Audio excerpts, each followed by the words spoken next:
Hey guys, I just wanted to give you a quick message here, a quick thank you. We just hit over 300 subscribers on the YouTube channel I think it took about 7 to 8 months. I actually set a goal to hit 300 in 3 months. Didn't quite work out, but 300 subscribers nonetheless is big. I think we're growing way more rapidly than we were before, and I just want to keep being consistent with the content. I would like to make you guys an offer. So if I can get another 300 subscribers in half the time, that would be awesome. So I guess I could set another goal for 4 months. You can get another 300 subscribers. So if we get to 600 in 4 months, and any one of you guys who subscribes, I will be more than happy to hop on a 5 to 10 minute call and talk to you about your project for free. So again, if we can hit 600 subscribers in 4 months and you're in that first 600 wave, feel free to reach out. My contact information is in the description below, and I would love to hop on a call, discuss your project, get to know you a little bit for a short 5 to 10 minute conversation. Cheers. Hey, what's up guys? It's Rico here, CEO of SourceFind Asia, and I'm back with another YouTube vlog, Made in China podcast episode with Harrison Bevins. I think you're like the most interviewed person I've ever had on. Super popular on your podcast, always bro. On my podcast, always like, man, this is the last time. What? No. I'm kidding. So yeah, what we're doing, as promised, third year China lessons, and then the transition outside of China.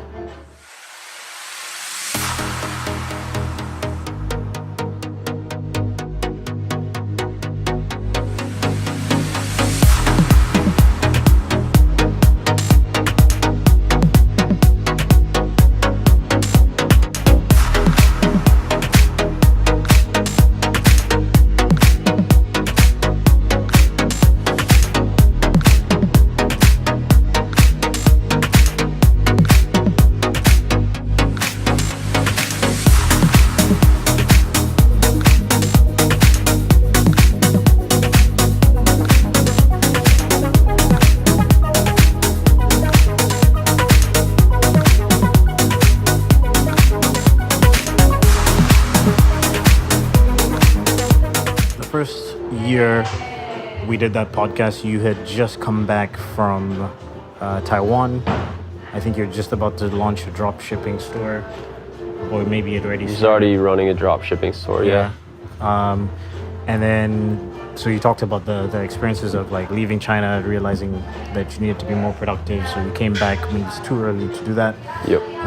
Second year was more, having sold the drop shipping store, started an Amazon business in that transition of ups and downs and the cash flow issues and things like that. Sort of understanding the game a little bit more, all the different ways that you can make money online, especially if you have access to suppliers and things like that. You could just pop over. I think you gave an example of a story where you wanted to ship out some products just before Chinese New Year, and you found the supplier 2 weeks prior, and then you went there, you did the inspection yourself, you shipped out the products. You see how good my memory is, man? Yeah. That's really good. You watched the video yesterday, didn't you? No, I didn't.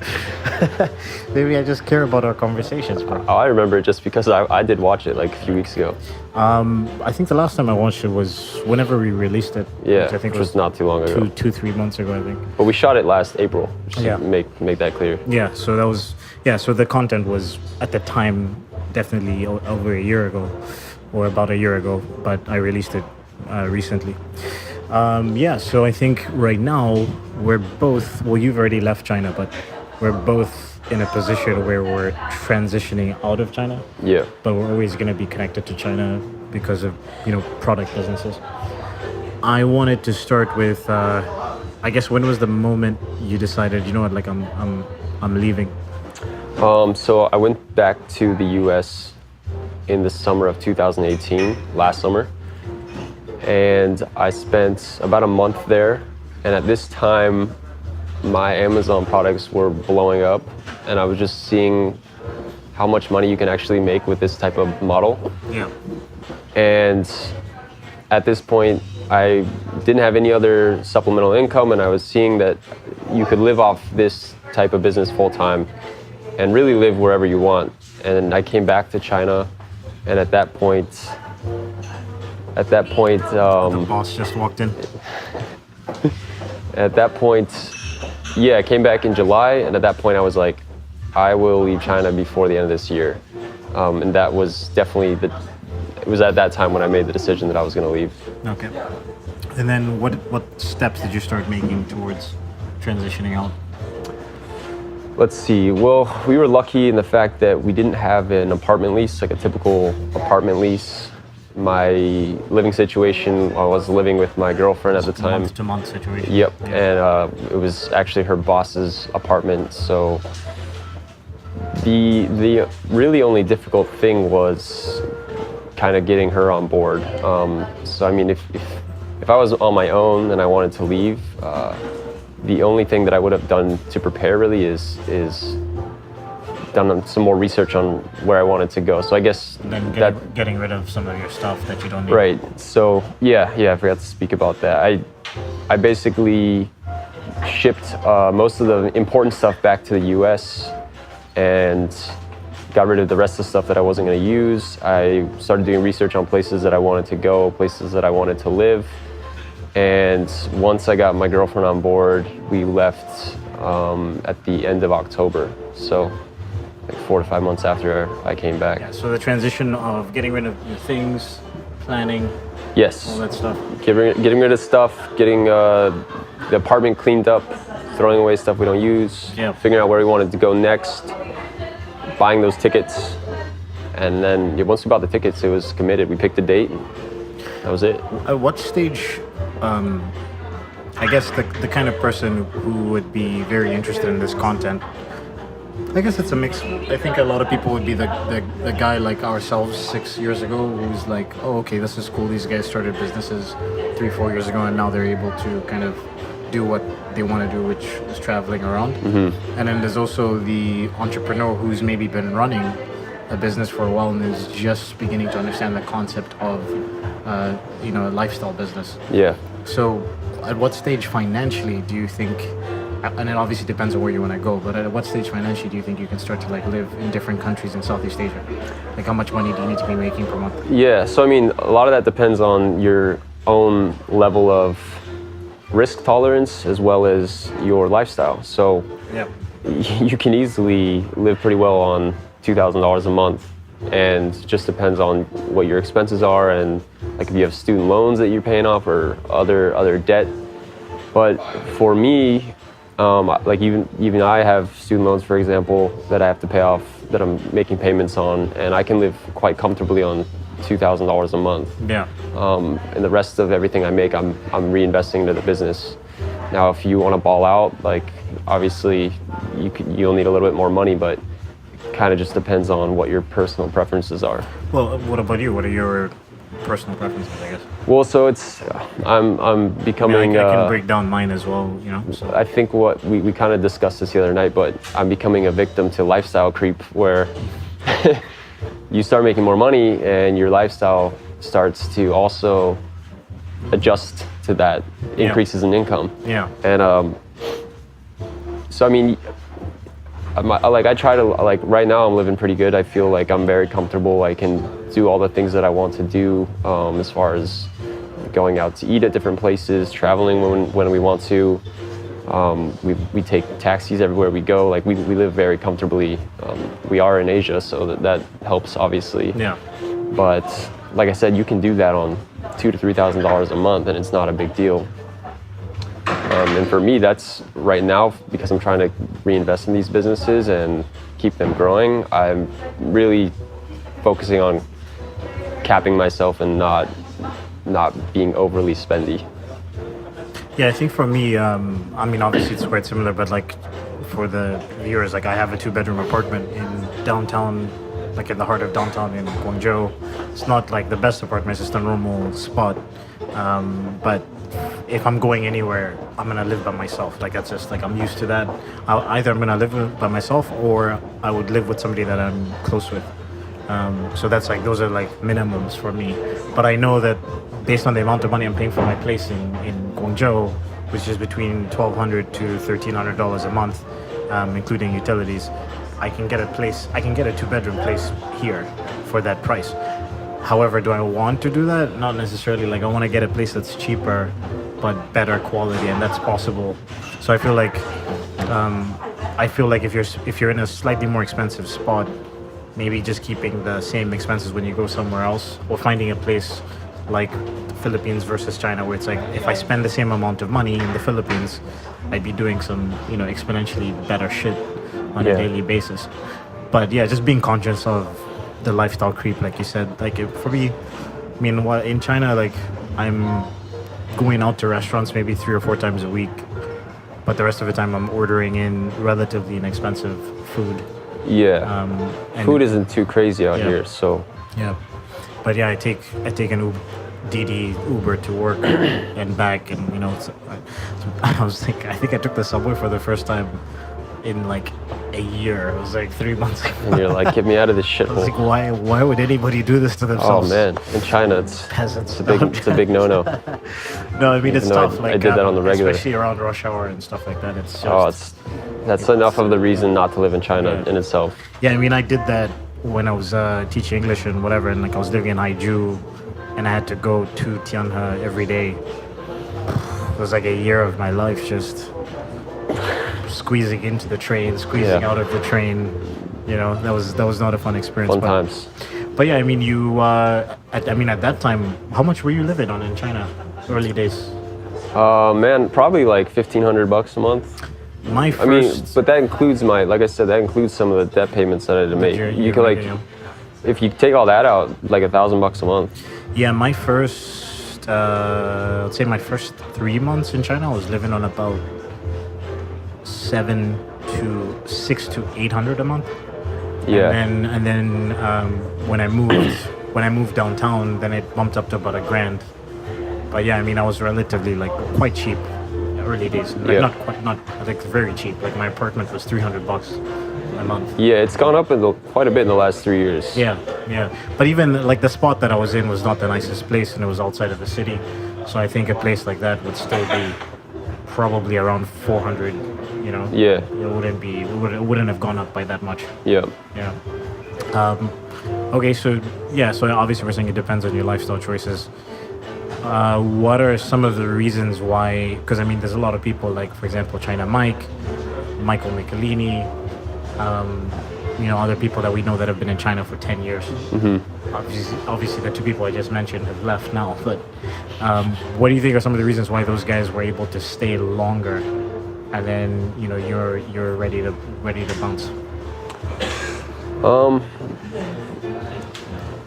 Let's see. I think part of it could be that their business is tied to China, and the fact that they need to be physically present there. I know for example, if you're running a sourcing business like Mike, you need to be able to go to the factories and interact with Chinese on a regular basis.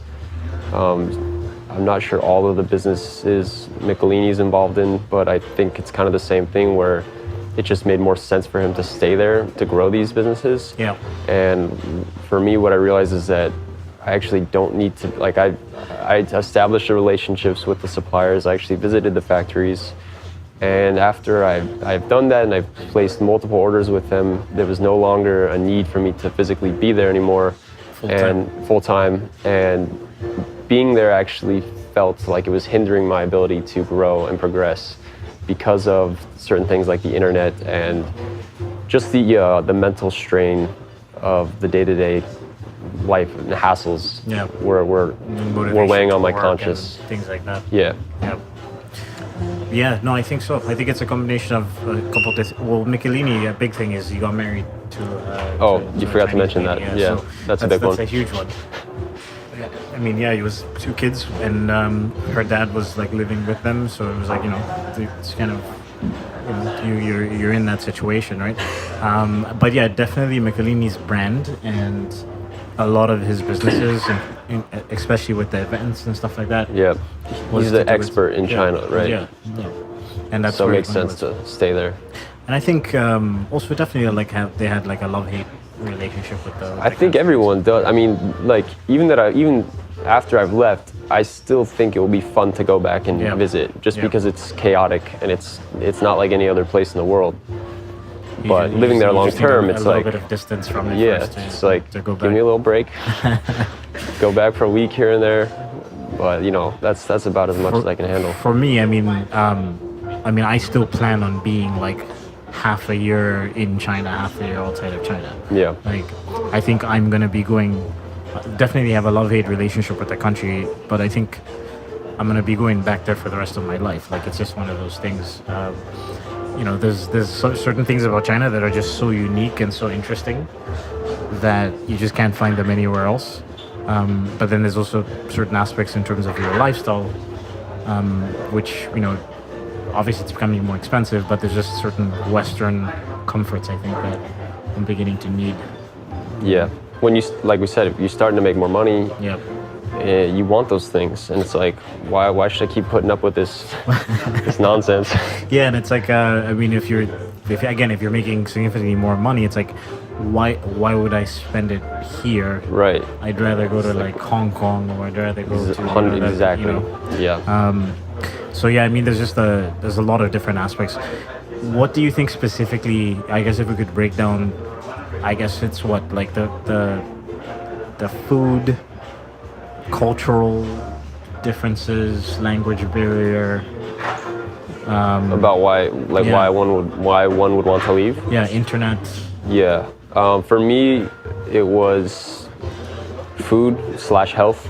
That's a big one. When I felt like I couldn't get good food, or you know, that would be like incredibly frustrating. And I did feel like I was losing weight. I had already lost a bunch of weight, and not being able to like eat enough, like sufficient nutrients on a day-to-day basis started to take a toll on my mind. It's expensive if you want to eat healthy, right? And even if you cough up the extra money, like the quality is still not fantastic. Like you're not getting high quality stuff. You're just not. Unless you're buying all imported stuff. Which is gonna cost you like 4 or 5 times the amount. I think you need to have a private chef, and then private trained chef that knows how to cook Western food. And then also all the food that you're buying is from the imported Western supermarkets. Yeah. Yep. So which would be a pretty chunk of change. Yeah, every month. And then besides that, for me, it was, again, to relate to health, the air quality, which was very bothersome for me. And it's not so much that it's not like I actually felt anything in my lungs. I mean, it's the part of just like seeing that every day and that effect on your mental clarity. Yeah. Seeing that shit every day and knowing that you're not breathing healthy air just really got to me. And then next, I would say internet was a big factor too. Dealing with a VPN and like websites taking forever to load. That just all those things together just start to weigh on you. Too much pollution from China. It's taking its toll, man. All right. What was I gonna say? Internet. I think internet is maybe one of the number one things. Mm-hmm. Just the hindrance of like, I mean, I've had days where it was like I was trying to upload a YouTube video, and it's taking me the whole day. Yeah. To upload the thing. Or like, near the end, I remember specifically when you want to wind down or relax, and you put on Netflix or a YouTube video. Yeah. And it pauses every 30 seconds, and you're just like, you just want to fucking blow your brains out. You're like, there's no outlet, there's no release. Like, you can't de-stress. Yeah, being constantly reminded that you're in China. Yeah. So that would, near the end, I was like counting down the days. I was like, 11 more days and get out of this fucking place. Yeah, so I didn't want to say anything bad about the people, but there are things that... Well, it's not necessarily like the people themselves individually. It's just, I mean, it's stuff that we've talked about before where you can't get off the train because other people are running right. on. So I also, that's the thing, is like, I don't want to generalize and say that everyone is like this in China, but there are issues like that with the people that can drive you bonkers. Like, just different attitudes towards things, different behaviors that we have. The issue is it's like they're not rude people. It's just they value different things, and things that we see rude, they don't see rude, and vice versa. And just to be clear, there are a lot of Chinese people who feel exactly the same way about the stuff that we're talking about. Like I've had numerous conversations with my friends who are locals, born and raised, maybe traveled a few times. Some of them haven't. And they also get frustrated about the same things that we're frustrated. Oh yeah, that's it's just that they've grown up in that environment, so that it's more they're used to. They're just to them it's just reality. Yeah. Like they're tolerant, but we've seen what it's like not like that. So when you come from the West and you're like, there's like 15 million people trying to get into a subway door that hasn't even opened yet. They won't even let the people get off. You're like, how is this happening right now? Like there's a lack of logic sometimes that can drive you mad. But those things, like you said, you're really good at avoiding situations like that. So it's like it depends on where you live and your situation. I was pretty far away from downtown, so I had to take public transportation like every day. Basis, so no, I mean I definitely like again early days because I experienced that for a year. I was like, okay, if I'm like wherever I move, my office has to be right there. The gym has to be right there. I want to be able to walk everywhere because I just don't want to have to deal with this extra shit. And that helps. It helps a lot. Like if you are in a good area and everything is within walking distance, then you're not dealing with traffic. You're not dealing with the subway. You're not dealing with being shoved or things like that. Yeah. There are days, maybe even weeks, where things are just smooth for me. I'm like my daily routine is good. End up at Mikasa, get a little shisha, you know what I mean? Just chilled, relaxed. And I also think if at the beginning of your business, if you're just grinding, like you're so focused, 12 hours, 15 hours, 16 hours a day, and it's just work, some of the lifestyle stuff just falls to the wayside. You don't even... You don't really care about that, yeah. I think sometimes the issue with people that maybe transition out of a difficult situation early, like go to Chiang Mai early or even Manila early, you get too much of the lifestyle stuff too early on in your business. Yeah, we've talked about this, but I'm definitely grateful that I put in a significant amount of time into living in China, because if you can make it there and still thrive, then I feel like honestly anywhere you go is easy. Yeah, exactly. Every city that I've been to after leaving has just been like, this is like fucking heaven. We've been the Karate Kid training with Mr. Miyagi in the mountains for 6 months, and then we go to like a tournament with these kids who are playing around, and it's like this is light work. Yeah, it doesn't. Yeah, it's not comparable, man. Yeah. And then at the end of the day, part of the reason I think people stay in China, and part of the reason why I've stayed so long and why I will keep going back, is that there's still a shit ton of opportunities there. There's nothing like how quickly things move there. There's no other country it's crazy that's moving that quickly. Construction-wise, technology-wise, various businesses that pop up there. Yeah. So there's no red tape, so a decision is made and then it's done. Everything gets done extremely fast. So that's always fascinating, and I think, I think that's a big part of it. Even Michelini used to talk about that. Is like when you start to sort of accept the chaos, and then you also enjoy the progress, then it becomes much easier to live there. Mm-hmm. And of course, if you're building a family, that's another thing. Yep. With Mike, there's the sourcing side of things, but then also the basketball thing, which is his favorite sport and his passion. Yeah. So for him to be able to bring in players, and then for him to be playing basketball semi-professionally in China, I think that was a huge thing for him. Like there's no other country that he would have been able to do that either. Yeah, he's fluent in Chinese. He likes the culture. Yeah. He gets best of both worlds. Yeah.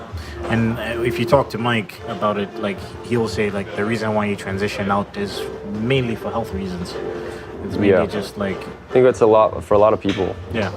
It's a big one. Mainly for health. And I'm beginning to feel that as well. Like I feel like also just because you guys are gone and all that stuff, it's like I'm beginning to feel the health aspect as well. Right. Yeah.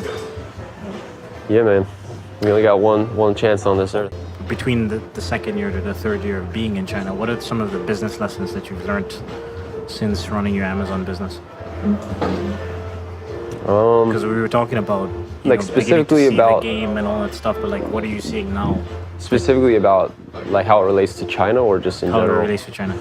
Well, one thing that was different is just the understanding the importance of connecting with your factories or suppliers and actually making an effort to go see them and meet with them. Yeah. Because you hear people say that it's important to build the relationships, but it wasn't until after I went and actually met with the factory bosses that I was actually buying from, where it seemed like that all clicked for me, like that all made sense. I got Yeah. better deals, they were more responsive to my needs, and that was important because now going forward, anything that I want to manufacture or create, I will spend a lot of time making sure that I pick a factory that I know I want to build a relationship for the long term, and make an effort to meet them in person and make sure that we're on the same page. Yeah.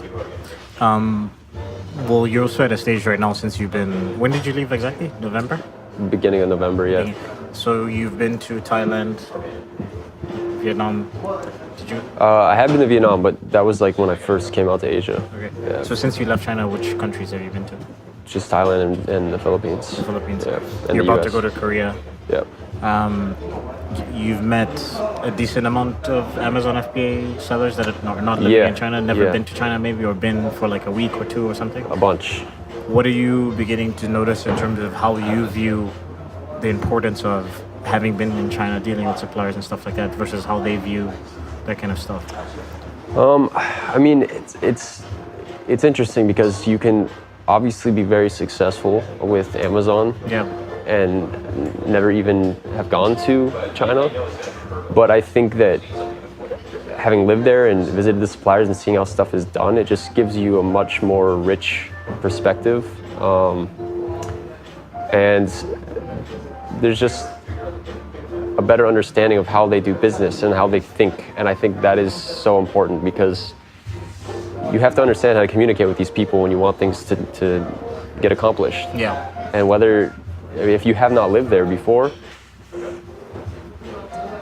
you just have to see it. You have to understand that there's a certain way that these people talk and the way that they do things, the way they understand instructions. Do you find that a lot of the guys are trying to bend the suppliers to their will?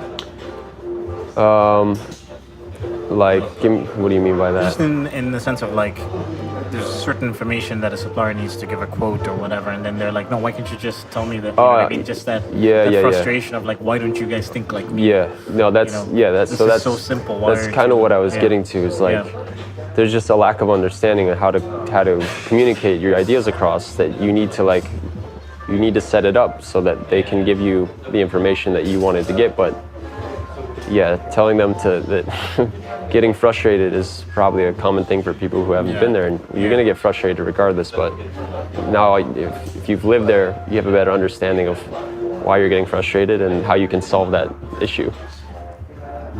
Since you've left, do you have any fears about not being able to just pop over to the factory? Have you experienced any things where you're like, man, if I was in China, I would have fixed this in like a shorter space of time? The only thing was when I was in the U.S., just the time difference, and yeah, a little bit of worry when it's crunch time, and like for example when it's Chinese New Year and you have huge orders that are supposed to go out and you don't know what's going on. They're not like communicating well. It does make it a little bit more scary when you're not there, because you're like, if it was the worst case scenario, I could hop on a train or a flight and go figure out what the hell they're doing. Yeah. But when you're in America and you only have like, a window of 6 hours to talk to them, and then the rest of the day you're sleeping or they're sleeping, makes things a little bit more difficult. Man, like I mean, I just before I came over to the Philippines, I spent 2 weeks traveling to various parts of China, northern China, mostly Nantong, and one of my clients joined me, and he's the CEO of the company, he's co-owner, and it's a pretty large business. But he every year around Chinese New Year comes through for like a week to 10 days just to make sure that he gets these shipments out, because with his stuff, like if they run out of inventory, that's a significant chunk huge of change. losses. Yeah. So there is certainly that aspect where it's like, even though he's been dealing with China for 5 to 6 years remotely, he's still coming out here. You got to make sure they're not, because that's the thing is like, when they're rushed, they will cut corners to get things done. You know, think about it. They're about to have a month-long vacation, and the only thing that's in front of them is this order. So they're like, if you're not there, they're like, we don't give a fuck. And then they have workers constantly leaving early. Yeah, and things like these that. are people who are, you know, it's not the most educated individuals who are working at these factories, and they're just working quick, doing what they're told so they can get the fuck out. Yeah. If you don't have an eye on it, then things can go bad. Yeah, and even just catching issues really quickly, because like we were inspecting the products as they were being produced. So at least if there were some small issues that could be fixed in the moment, we could fix them. Yeah. So that just helps with that. Like, otherwise, I mean, what can you do if you send an inspection at the end and the last day to ship out is like 2 days later? Yeah, there's nothing they can do. Fix anything. Yeah. Right. So definitely still a lot of value to come in and around that time. Just thinking. So the only real anxiety you have at this stage is more about when there's major issues, like an order that you need to get shipped out by a certain amount of time. It's always the crunch. It's always when all my stress doing Amazon FBA is like near the end of an order. Yeah. Or if they go beyond like the expected lead time. Yeah. And right before it ships out, making sure that the logistics picks it up, the forwarding company picks it up in time, and like all that stuff is running smoothly. That's about the only time that things get kind of sketchy. But as I've gotten better at the process of doing this, then it's just it is becoming easier. And we were discussing like other ways in terms of your order cycle, ways that you could have it run a little bit more smoothly. Like if you're at a stage where you can put down a 30% deposit on 6 months worth of inventory and then have the factory just produce and ship out inventory every month or every 2 months, whatever it is. But I mean, the biggest thing when you're negotiating terms with the factories is like they don't want to commit to buying all the raw materials for 6 months of orders when they're not sure what's going to happen. So if you can put down at least a deposit for that much, then they can at least buy the raw materials. And like raw materials and preparing an order is probably what takes the longest in every situation. Yeah. Like if they say it's 35 days, it's 20 to 25 days of them buying and preparing raw materials. The last part is just them assembling everything. Just them assembling and exactly. So I mean there's ways that you can systemize that and stuff, and and of course with the quality stuff, QC companies, all that shit. Yeah. I think for me, anxiety-wise, the anxiety that I have with leaving China is, we discussed this, it's extremely difficult for me to get USD into RMB in China without me physically being there, which means I have to put a lot of trust into one of my employees. Obviously, there's things like NEAT and stuff like that, but there's a lot of fees that get incurred with that.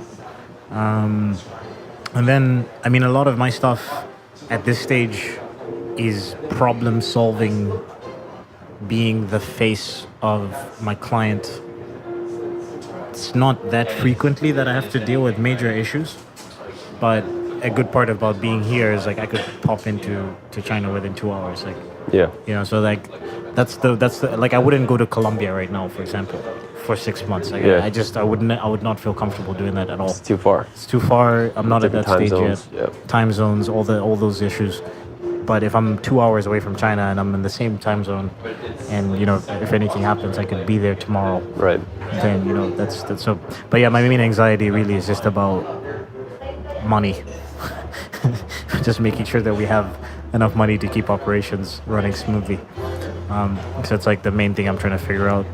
And then of course, I think there's another aspect of like when you're not physically in the office with the staff, real-time problem solving, but at the same, if you look at, obviously if you watch like the day in the life video, I work in batches, so that my staff usually will send me messages in Slack with questions and things like that. So I think I've trained my staff to operate like I'm not there, Yeah. So I think I should be fine with that. But it will be interesting to see, because sometimes even then they break the rule and Imogen will turn around and stare at me for a bit, and I can feel her eyes, and I'm like, Imogen, what do you what do you want? Rico, and I'm like, oh god damn it, I'm in a Pomodoro right now. Jesus Christ. But yeah, no, I think it's just going to be one of those things where they'll be forced to really follow the systems that I've developed. Yeah. So I guess my advice generally would be like, even though, and this is, I guess, me considering myself a 4-hour work week baby, even though you're physically in the office every day with your staff and stuff like that, is like, and it might be a little bit weird to start asking them to write you messages on Slack when they're sitting like 5 feet away from you. But I mean, you know, if you're trying to transition out and have the business run by itself, or you want to be able to have the freedom to travel when you want to travel, you have to sort of implement those systems early. Yeah. And then have your staff used to it. What's really cool right now is that we have 2 employees in Nantong that are full-time employees, and I only see them once a month. So it's kind of been interesting to work with that, where we have the usual morning meetings, and then we have the Slack stuff and all the SOPs that I provided them, and then they're using that and they're creating reports, and it's pretty smooth actually at this stage. So, you know, yeah, I guess just make some systems and you try to stick with it, but do it early. Yeah, the earlier the better. The earlier the better. It's gonna get more complicated if you wait. What? Okay, so if I'm a dude right now sitting in his dorm room, you know, in New York, and being like, okay, trying to go to Southeast Asia as soon as I finish school, or you know, soon after I finish school. I want to sell on Amazon, or I want to do some sort of e-commerce crowdfunding campaign, whatever it is. Definitely gonna have to source from China. How much time would you recommend? What's the minimum amount of time you'd recommend that they go to China for? Well, if it's specifically for Amazon FBA, I think you could get away with like 1 or 2 months. Honestly, if it's just to like. Yeah, but you also have to take into account, like, if somebody like that might be going there also to generate ideas. Like, if they know exactly what they want. Then in that, I mean, I'd say in that case, like 6 months to a year, you'll get a pretty good idea of what's going down. Yeah. I was thinking if you were just going there to like meet a factory or two, like, you know, you could do that 1 to 2 months and watch your product being developed and then shipped out. But if you want to go understand how things work, culture, how they do business, 6 months to a year would be a pretty solid amount of time. I think after a year, I felt like comfortable doing everything I needed to do in China as far as getting around, kind of how things work, how people communicate. Yeah. So. Yeah, and I think the good thing about now is that you guys have things like my YouTube channel and Harrison's YouTube channel and podcast and Enter China and like all this stuff that accelerates your progress. Yeah. Whereas like when Mike and Nick Ramil and these guys came out, there wasn't any podcasts about business in China. They had to learn everything by themselves, and it took them 2 to 3 years to figure shit out. Right. Yeah, I agree. I think 6 months to a year is a optimal amount of time, and that's specifically if you kind of know already that you want to make a physical product. Like, if you're going to China without any idea of what kind of business you want to start, it's going to take 2 years. Take you 3 years, like what it did for me. 2 to 3 years. Yeah. But if you know, like, I want to make an original design product, I'm going to crowdfund it, I have a couple different product ideas, that's a year, because you have to have the initial design, development, discovery phase, what you're going through right now. But you could also start that in the US or wherever you are. But then the development itself, dealing with the factories, getting prototypes made, like all that stuff is going to take, you're going to go through multiple versions of the prototype. Even just finding the right supplier, like all that stuff is going to take like a year before you're at a stage where you could leave. And also you want to be there, if with an original design, you want to be there during the mass production. Right. Because as you guys may be aware of, most crowdfunding campaigns are super delayed with shipping out product to the end users. And then 6 months, if you're doing like a drop shipping or private label, and the first couple months would be trying to discover new products, research, all that stuff, getting samples, maybe launching maybe 1 or 2 products, seeing what pops. and then after 6 months you should have a good understanding. You should have been to a ton of factories at that stage if you're serious. For launching products, it's great. Yeah. Because I mean, from a year ago, I had one product, and I launched 6 products last year, and I was able to do that fast because I was in China, being able to get samples, contact different factories, go visit those factories. If I was in the US, it would have been a different story.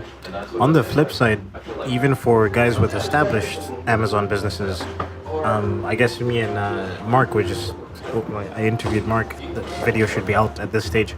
We were kind of talking about the same thing. Is there's a lot of guys who are running Amazon businesses that have no idea that they could cut down their per unit cost by finding a new supplier. They might be working with a trading company. They might have very specific situations that you can only really discover if you either, one, have somebody on the ground in China, or two, wink wink, hint, or two, you physically go there yourself. Yeah. And I think about Nick Nerov. Nick Nerov, he's got a YouTube channel as well. I think we did a podcast where we talked about it. His factory, his initial factory that he'd been working with for 2 to 3 years, we went there, and it was in the middle of nowhere. He was the only client that they were making that specific product for. They were focused on a completely different version of his product, using different materials, and he had tripled his order quantity, and they were trying to raise his per unit cost. So I was like, man, this is just, it doesn't make sense at all. He was like, look, I can even double my next order. And they were like, no, we still need to raise the cost. And I was like, the reason is because they're not focused on this product, which means they're not, whatever agreement they have with their raw material supplier, they're not ordering enough of it, or They're not specialized. They're not specialized. And quite honestly, I think they don't care, So, Yeah. So it's like what you have to do is like find another supplier that's specialized specifically in your product, because you're purchasing enough product right now that a small to medium-sized manufacturer would be extremely happy to take on an established Amazon business that has 2 to 3 years of history and growth as quickly as you do. So then, we ended up cutting his per unit cost by like 40% with the new factory that he found. Took a while. He had to go to freaking Urumqi and shit like that. Like, it was not easy, but there was not something that was not something that he could have done remotely. No. And that makes a hell of a difference. If you can cut down your expenses by 40%, That's huge, man. like, what is that going to do for your business, So even for you established guys out there, like, stop being lazy. Don't be a lazy bitch. Or pay me. Fuck you, pay me. What advice do you have for the good people? What parting advice do you have for anybody that is thinking about China, thinking about e-commerce, drop shipping, physical product space? I would say don't try to learn too much. Like, learn the bare minimum you need to do the first thing, and then do that thing, and you go step by step. Basically, the issue that I see most people having with drop shipping, Amazon FBA or whatever, is analysis paralysis, or trying to learn every single thing about the business before they get started. What I have done for the last 2 product-based businesses that I've gone through is figuring out how to do the first thing, or whatever it takes to get started, and then you just kind of learn as you go. But that's the best way to learn. So for Amazon FBA, don't dwell on a product too long. Like, you do have to find a good product, but you're not going to hit a winner. It's very rare that you'll hit a winning product like the first time around. What about the climate of FBA right now as a newcomer? I think it's difficult. Yeah, as a newcomer, like, if you have no experience, it's not going to be an easy way to make money. But if I wouldn't say don't try it though. Like, this is a perfect example of, like, maybe launch something a little bit smaller order to learn the process, learn about marketing and those types of things. Maybe put aside some money where it's like, I'm willing to lose this. Right, like think of it like a course. Like, right now there's gurus selling courses for $4,000. Yeah. Don't fucking buy that course. Spend $4,000 on an inventory run. Learn everything there is about that process, and you'll be way more experienced after that.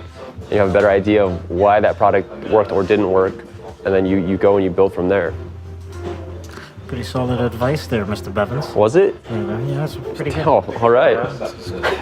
I'm impressed. I'm like, oh, okay. Well, what do you think I am, man? Look what I've built. Buddy's been learning out here, huh? Yeah, I think my parting advice for newcomers with FBA is, yeah, try, like Harrison said, be prepared to, it's not going to be as easy. Try to spend money where you're actually doing it in a practical way, not a theoretical way. So with the courses and stuff like that. And I mean, you can get help from, I'm not a shameless plug, but from companies like mine where you don't have to spend a ton of money to get help. Like you can get help on QC, you can get help on product research for a couple $100, right? So like little things like that are gonna give you an edge at the beginning. I think you should be looking out for those things and then just trying it out, trying it out. And if you can come to China and start teaching English and use the money that you make from teaching English, live cheaply, and then use the money that you are making from teaching English to try out different products. That is still a viable option, is getting an English teaching job in China. Yeah, there'll always be English teaching jobs. Yeah, it's just the demand is so high. What is the smallest thing you've done that's brought you the largest results in the last year in your business? 80-20 principle. Smallest thing I've done that's probably the most amount of results.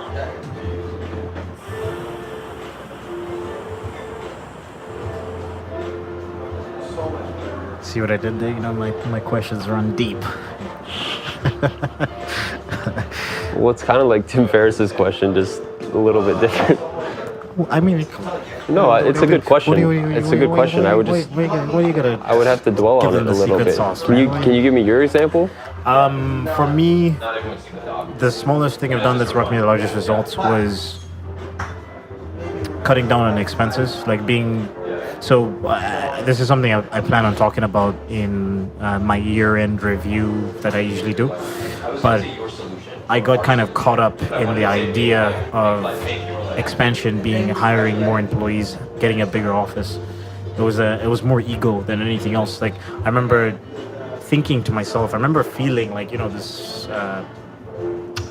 kind of endorphin high when people would ask me like, how many employees did you have last year? I was like, I had 2 full-time, whatever. It's like, how many employees do you have now? 7. And it's like, yeah, you know what I mean? It's just, I got caught up in that without thinking to myself, well, do we necessarily need 7 employees? Can we do the same amount of work with 3 as with 7? And then therefore we're banking more money on a monthly basis because you're making X amount, 5 figures a month or whatever for 3, 4, 5 months in a row for the first time doesn't mean you're going to be making that amount forever. Yeah. Profit wise. So that was the biggest lesson I heard last week. I think for me it would be focus. Just making sure that I'm not trying to do too many things at once. So I think it's pretty common for people starting out to try to do too many things at once, and that can be distracting and you waste your energy on stuff that's not giving you any return. Yeah. So for me it was like focusing on the 2 brands that I had already established. Like I thought about launching a different brand or different products, and instead I just doubled down on the brands that were already working, launched variations of those products, and those have all been doing well. So I spent less energy and I'm getting more return on those 2. Yeah. And just my focus is making sure that those are completely optimized and running well. I've got a lot of reviews on all the products so that they're not just going to fall out underneath me. But that would be my advice: focusing, doubling down on stuff that's already working. 3 books, podcasts, or blogs that you'd recommend people to check out. 3 total.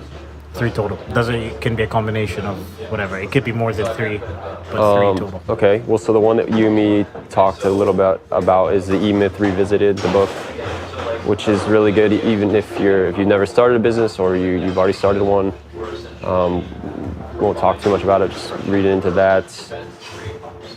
The new podcast that I've been listening to that we've also talked about is the Pitch, which God damn it, Harrison, you stole the one. I was gonna throw that out there. which is good because it's entertaining but also like inspirational. Yeah. You hear a lot of different ideas from various people doing a lot of different stuff, and like you see how some of these crazy ideas are raising millions and millions of dollars, which is super cool. It's basically like Shark Tank, or if you're from Canada, Dragon's Den, but it's way more realistic, and they spend way more time on each pitch. Like you actually get to see the right question. Like with Shark Tank and Dragon's Den, it's just a high pressure situation. Every pitch is like 5 minutes, but it's not really 5 minutes. Yeah. In reality, they do spend an hour or 2 hours talking to each individual, but they cut it down into the most interesting parts. Yeah. And then also they try to take a much larger evaluation of the companies. But the pitch is just like, for somebody like myself who eventually wants to become like an investor, I really love hearing the kind of questions that they ask. Right. The way they think about their businesses, and that also kind of makes me think about my business as well. Am I doing the right things? What things should I be setting up if I wanted to, let's say, exit, whatever? You know what I mean? Types of numbers and metrics that you need to be thinking about. Yeah, exactly. It's really, really good stuff. As far as, I'm trying to think of it, if there's any blogs that I read.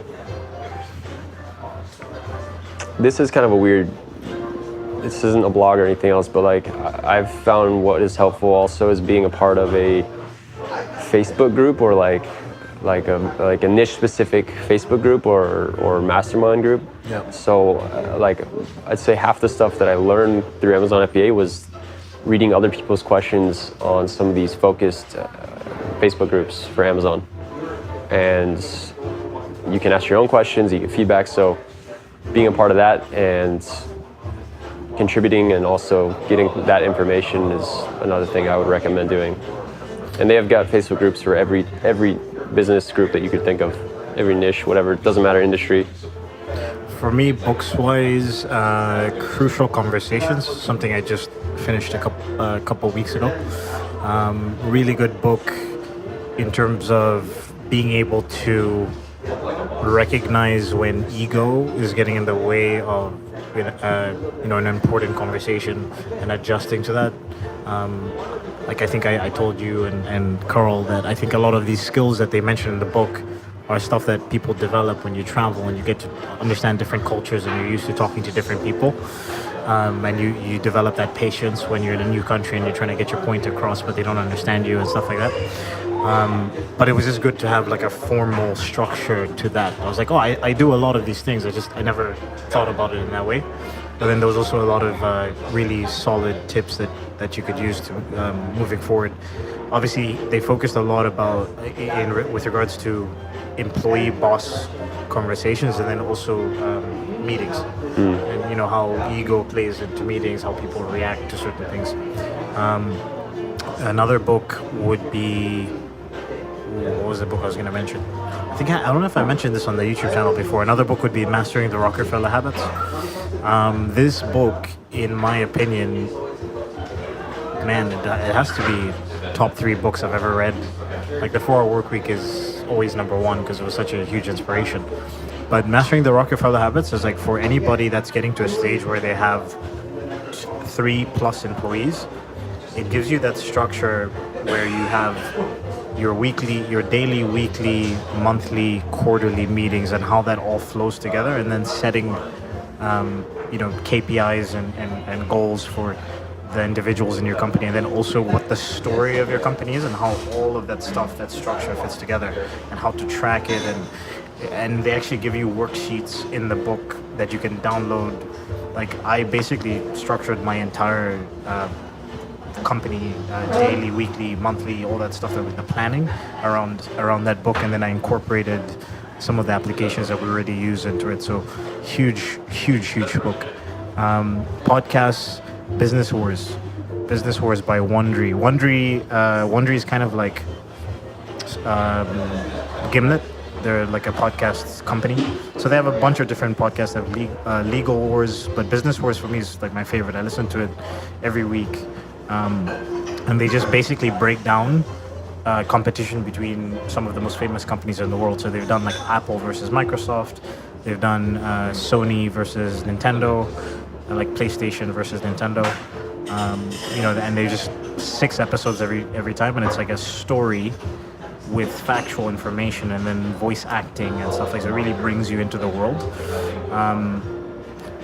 YouTube channels, I'm not a big in terms of business, I'm not a big YouTube. I haven't been watching guy. any business stuff on YouTube. Yeah. It's more just entertainment. Tony Baker comedy, man. Tony Baker comedy, shout out.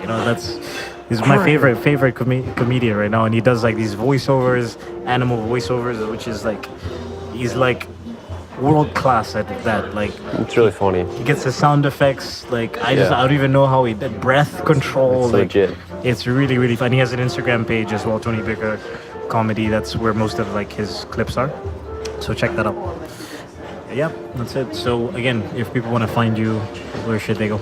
Yeah, I've got a blog, harrisonbevins.com, Instagram, Harrison_Bevins, and that's probably the 2 most active things that I've got going for me. So, YouTube channel, I'm posting like once a month, but also same name. Okay. And if you want to reach out to me, that's podcast@sourcefineasia.com, sourcefineasia.com/made in China for all the Made in China podcast episodes, the show notes. Obviously, the YouTube channel is also Source Find Asia. And I will see you guys next week. Cheers.